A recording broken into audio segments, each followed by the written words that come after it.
Hi good morning friends, मैं शिवशंकर शर्मा आप सभी को बीपीएससी फास्ट ट्रैक बैच में स्वागत करता हूँ। आज मैं बुद्धिज़्म के बारे में बताने जा रहा हूँ, जो कि आपको काफ़ी इम्पोर्टेंट है 17th बीपीएससी प्रीलिम्स के लिए। तो इसको मैं 2 लेक्चर में कवर कर दूँगा, छोटा छोटा लेक्चर में। पहला लेक्चर में मैं इनके बारे में बताऊँगा, इसको भी मैंने 2 पार्ट में डिवाइड किया, अबाउट बुद्धा और वर्क डन बाय बुद्धा। तो एक एक करके हम समझेंगे। दो छोटा छोटा वीडियो में इसको मैं कवर कर दूंगा। तो इसको आते हैं, समझते हैं क्या क्या एक्चुअली में पढ़ना है प्रीलिम्स के दृष्टिकोण से। तो सबसे पहले हम ये देखते हैं कि बुद्धिज़्म कहाँ से आया और बुद्धा का एक्चुअल नेम क्या था। तो उसको हम लोग जानेंगे। पहले बुद्धा का एक्चुअल नेम सिद्धार्था था। बुद्धिज़्म कब स्टार्ट हुआ, तो हम लोग कंसीडर करेंगे बुद्धा का जन्म पहले जानेंगे। बुद्धा का जन्म कब हुआ, तो 9563 बीसी में, 563 बीसी ईसा पूर्व, 563 ईसा पूर्व बुद्ध सिद्धार्था का जन्म हुआ था। फिर उनका जन्म कहाँ हुआ था, ये हुआ कब हुआ था, ये हुआ कब, वेन,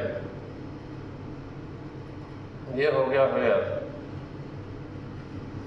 तो बुद्धा का जन्म आप देखिएगा कि लुम्बिनी एक जगह है नेपाल में, वहाँ सिद्धार्था का जन्म हुआ था। और वो किस क्लेन से बिलोंग्स करते थे, मतलब उनका किस राजवंश का क्या नाम था, तो उनका राजवंश था शाक्य क्षत्रिय क्लेन। ये सब याद कर लेना है, 1 लाइनर टाइप है लेकिन आपको पूरा डेप्थ में पढ़ना होगा। फिर आपका उनके फैमिली मेम्बर्स के बारे में जानते हैं कि फैमिली में उनके कौन कौन थे। तो उनका जो रियल मॉम थे,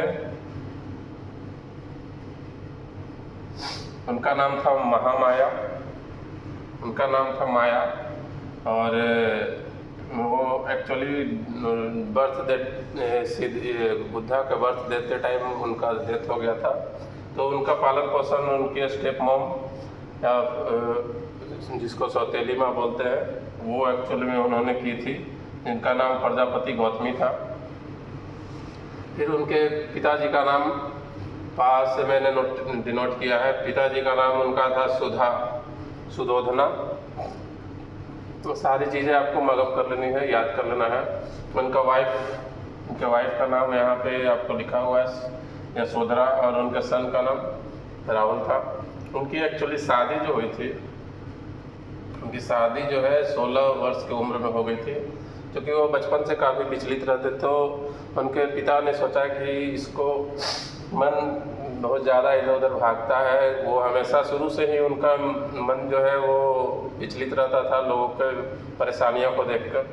तो उन्होंने उनका शादी करवा दिया ताकि वो उनका माइंड इधर उधर डाइवर्ट ना हो। क्योंकि किसी फादर का ये होता है कि उनका बच्चा ऐसा ना हो कि साधु संत बन जाए, तो उस डर से उन्होंने ये काम किया।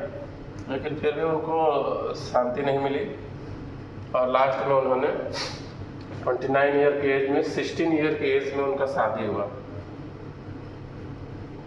और 29 ईयर की एज में उन्होंने अपना घर छोड़ दिया, क्योंकि उनको शांति नहीं मिल रही थी इस मैरिज लाइफ में। तो उन्होंने घर को छोड़ दिया 29 की एज में, और उन्होंने 6 वर्ष तक घर से बाहर रहा। 6 वर्ष के बाद घर वापस आए थे वो, लेकिन वो कंटिन्यू घर पे शासन करने के लिए नहीं आए थे, बस देखने और मिलने आए थे अपने फैमिली से।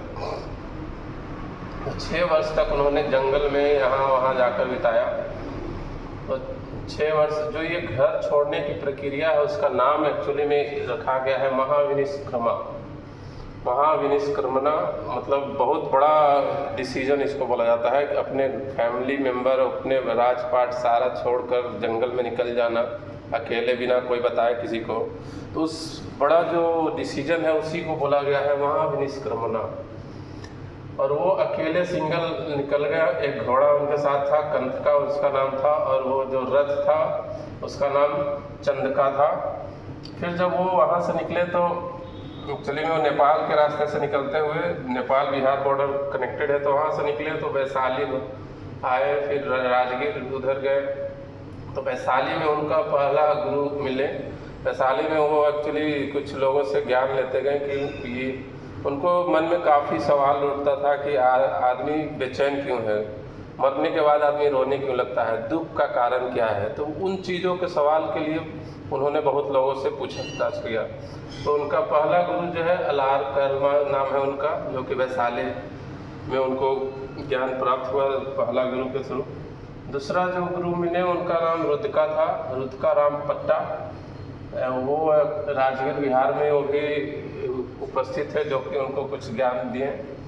फिर उनका जो रियल में इनलाइटमेंट हुआ, जो ज्ञान की प्राप्ति हुई, वो गया में बोधि ट्री के नीचे, पीपल या बरगद के पेड़ के नीचे, बरगद के पेड़ था गया में, उसके नीचे बैठकर लगातार उन्होंने साधना की, जिससे उनको इनलाइटमेंट मिला।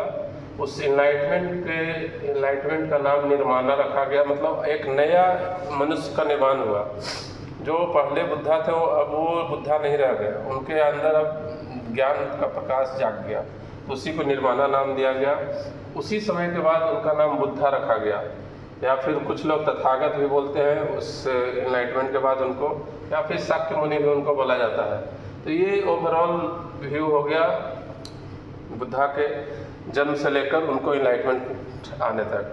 अगला वीडियो में बताऊंगा उनके द्वारा दिए गए उपदेश, वो भी इम्पोर्टेंट है। वो चूँकि आजकल 3-4 ऑप्शन एक साथ डालता है और स्टेटमेंट वाइज क्वेश्चन रहती है, तो आपको सिलेक्ट करना है कि कितना स्टेटमेंट सही है।